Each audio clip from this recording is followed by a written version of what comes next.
C'est clair. C'est clair, on rappelle que Sephiroth, depuis qu'il est sorti, a battu Shulk ainsi que Ike en termes de range. C'était ces deux personnages-là qui auparavant avaient la meilleure range disjointe du jeu. Maintenant, c'est évidemment Sephiroth qui bat absolument tout le monde sans aucun débat possible. On décide de rester sur le NES. Voyons voir comment Teiko va se dépêtrer face à son adversaire qui, on le rappelle, la semaine dernière faisait un placement honorable. Mais face à lui, il a quand même quelqu'un qui récupère beaucoup de top 8 en weekly. Donc voyons, il décide de partir immédiatement sur le shield. Est-ce que c'est un vœu de prudence ou est-ce que c'est la meilleure chose à faire? Je pense que c'est un vœu de prudence tout simplement parce que Ness justement il va essayer d'abuser sur son piqué fire comme on l'avait vu tout à l'heure avec Pew. Et ça peut partir à tout moment. Et là justement le mode rage de... Oh là là là là là. Ok. Allô? Do it again. Ah allô? Le shield très bien pour éviter de se prendre trop de dégâts et aussi le knockback et complètement réduit. Ouais. Oh non mais frère, abuse pas aussi. Ça... Tu nous habitues à mieux Taiko là, qu'est-ce qui se passe? Ah, pour le coup. En fait il a décomposé son mouvement alors qu'à la base c'était littéralement Nair into forward smash, mais c'était un poil découpé et en plus il a changé de Monado entre les deux. Enfin voilà, il avait la confiance. Par contre le down air cette fois-ci est absolument phénoménal, qui va complètement décoiffer notre pauvre Ness. Il va falloir recommencer à zéro parce qu'on n'a pas encore eu l'occasion de gratter, c'est dommage pour Grenitsu. Tout à fait, donc là ça va vraiment gratter les pourcentages, utiliser la range de l'épée de Shulk et vraiment là tu vois, justement là il utilise le mode triche, on va utiliser un cheat code, tu vois, comme sur GTA, hop, tac tac tac, L1, R rond, L2, L2, enfin L2, R de triangle, bref, vous m'avez compris. On connaît les codes, le pire c'est que je crois que j'ai la rêve de celui-ci précisément.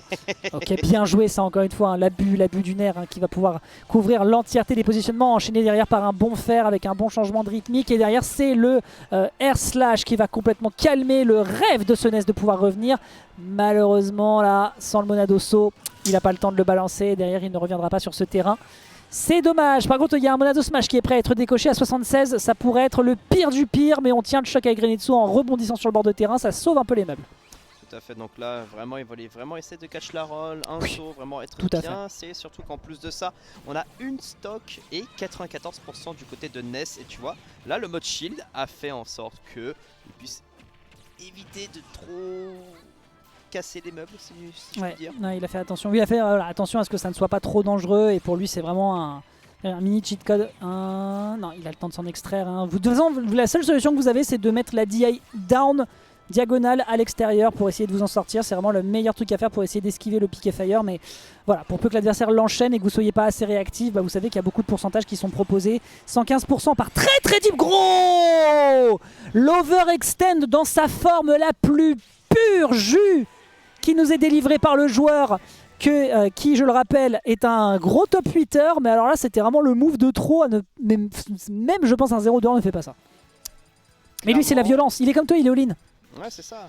Après, je pense qu'on se ressemble un petit peu sur ça. Mais bon, là, même moi, je me dis non, ça sert à rien de... Ouais, gros. Comme ça, non. Pas besoin. Fais des down air au bord du terrain. Oh, sors-nous un Kazuya. Oh, dommage. Pas de Kazuya ce soir.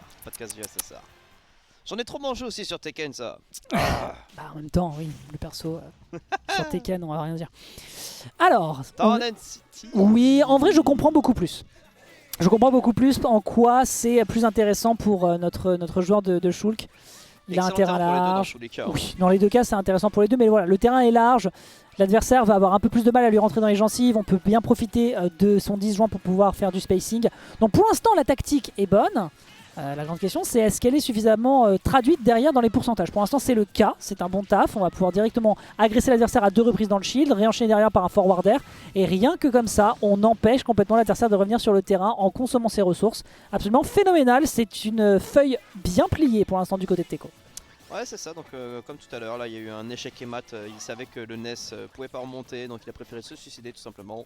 Donc là, on reprend une stock de différence. Pour l'instant, Teiko est dans un bon mood. Il est très bien. Ça met bien. Donc là, tu vois, là, ça fait vraiment des fers, des back air.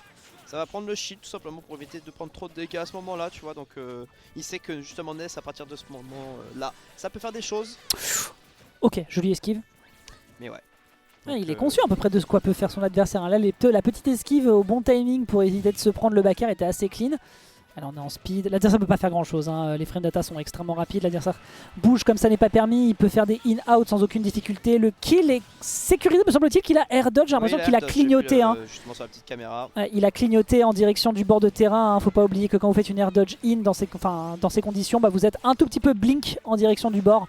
Et en général ça peut faire des kills à quelques pourcentages près un peu plus rapide. Dommage pour ce forward smash avec le Monado smash qui aurait peut-être abouti à un kill à 70%. Merci NTK. Salut mon bon Chris, à plus tard.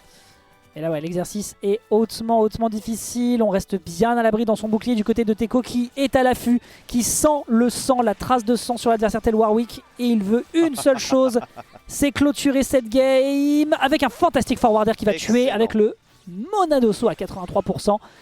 On rappelle que c'est des côtés très resserrés Eternal City. Pardon, ça trade ça? Enfin ça clank? Bah, faut croire. Ok, on prend. Hein. On rappelle que le back est vraiment très safe, même si tu t'appelles Ness, il faut vraiment pas le sous-estimer justement. Le back air. On rappelle que quand tu es en Monado, je crois que c'est Buster. Ouais, Buster, ouais. Tu prends plus de dégâts et en plus de ça, t'as un knockback. Waouh! Knockback. Un knockback, excuse-moi, merci pour le terme. Ok, là c'est dur. Hein. Ok, ouf, démarrage de combo, on arrive à s'extraire avec le saut, bonne réponse ici du côté de Teco. On arrive d'ailleurs à facilement sortir du saut du piqué fire, on rappelle que c'est comme ça que Yoshi Smash s'en est extrait. Le seul inconvénient c'est que sauter pour se reprendre un éclat en général ça peut être un peu délicat parce que tu ne vas pas aller très haut. Surtout que Ness justement est très fort pour catch les sauts comme ça. Oui c'est pour ça qu'en général d'ailleurs il ressaute pour mettre un piqué fire. Le counter qui fonctionne pas. Ça permet à minima de revenir au centre du terrain, toujours ça de prix. Effectivement. D'ailleurs, on a tendance à sous-estimer la distance que traverse le counter. On rappelle que ce counter, en bonne range, peut aller en direction de min-min si elle balance son bras. Ouais, donc la distance c'est assez vénère. Si, c'est confirmé. Okay, c'est ce que nous disait Pew tout à l'heure. Ok. Après, justement, j'ai vu deux counters du côté de Shul, que tu as le counter où vraiment il met du temps pour taper, et l'autre counter où vraiment il fait une sorte de sword slash, tu sais. Tout à fait. Qui passe directement en fait derrière l'adversaire. Ah, celui qui casse la plus grande distance. Il le fait. Celui qui casse la plus grande distance, et ben voilà, il peut s'en servir pour. Attention, comment on atterrit sur le terrain, ça va. On a le Monadoso, à part si Grenitsu a vraiment le troisième œil, il pourrait lui rentrer dedans, mais justement peut-être ne pas lui porter dans les prochaines interactions, parce que là avec cette rage, on pourrait faire des dégâts colossaux. Évidemment le Monado Shield qui lui sauve un petit peu les apparences, et la Teco doit foncer dans le tas. Il faut tech. Non, malheureusement, tu n'en auras pas l'occasion, tu partiras Fissa en direction du bord, et sur cette loser semi, on finira donc à la 4ème position côté Teco. Grenitsu qui monte sur le podium pour aller affronter nul autre que Erwan, mesdames et messieurs. Bien joué aux deux joueurs, effectivement. Teco qui n'a pas démérité pour autant.